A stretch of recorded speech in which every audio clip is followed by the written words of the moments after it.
មើលកាយគេនឹកលេមកដៃទូទៅខាតជួបយូរជាង10ឆ្នាំផ្លាយជួបគ្នាបានមួយថ្ងៃយើងក៏ត្រូវគ្រាកាយវិចបង្វិចបងវាយដូចជារឿងអេចាដៃកាន់សាកាដូនឹងក៏រងផ្លាយស្វាយគេត្រេញញៀតពុកជាមួយដៃនេះជារឿងពិតនៃជីវិតរៀលឡាយស្ដាប់សូសៀងខ្ញុំផ្សាយអធិប្បាយការទ្រង់នឹងទឹកគ្មានយើងស្គរផ្ញើមិនគូថាជីវិតត្រាច់ចោអត់រឿងជីវិតគូជាប់មិនស្រមោគ្មានជាតិជើដោយស្លោអត់ខ្នងខំរកខែតកាយអត់កម្រៃកូននៅខ្មែរម៉ែអើយនៅខៃសុំចាញ់វាតាមស្វ័យរីត្រីអភ័យញញឹមមានសេរីសួស្ដីវេលានេះខ្លីវេលាស៊ីស៊ីមិនសូវបានជួបម៉ាមីដេឌីវេលានៃជីវិតទំនើបនៃកម្មវិធីរាប់រយម៉ាយឆ្ងាយផុតផែនទីអាយុ10ឆ្នាំរស់នៅជាមួយយាយចឹងបីបាច់ដល់ធំទាំងក្តីទើបផ្ដាច់ដោះទៅចេះលេងដីយាយស្រែកហៅផ្អើលស្ទូ2 3អត់ស៊ីស័យសក់គៀដីអាយុ13ចេះលេងស្រីអាយុជាង20ជាបាក់ស័យឆ្វាយទីក្រុងពលឺរស្មី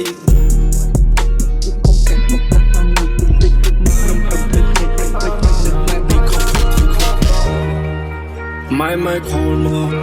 ឲ្យគូនមកផ្ទាំងគូននៅឆ្ងាយព្រឹកព្រៃបាត់ត្រឹមលើកដៃសុំពីងម៉ែខលមកអោញ៉ាប់រូបរៀងសុំមកដុំក្រៃពេលគូននៅឆ្ងាយពីព្រៃ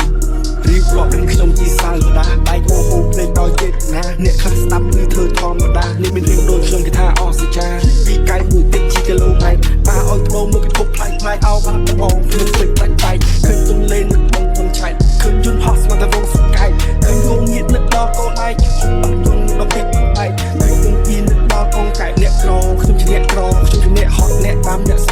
ស្មោះសរទោះបីខ្ញុំក្រពីក្នុងអាប៉ៅសលអសូនអឬឆាត់ឆាយអត់ចង់ឈូឆឃើញមានប្រាក់មិនបាក់ខំកកម្លាំងញើឈាមមិនអីមិនល្អឲ្យអសមកសពស្ញាយអសកមានសពស្ញាយអ្នកក្រម្ដង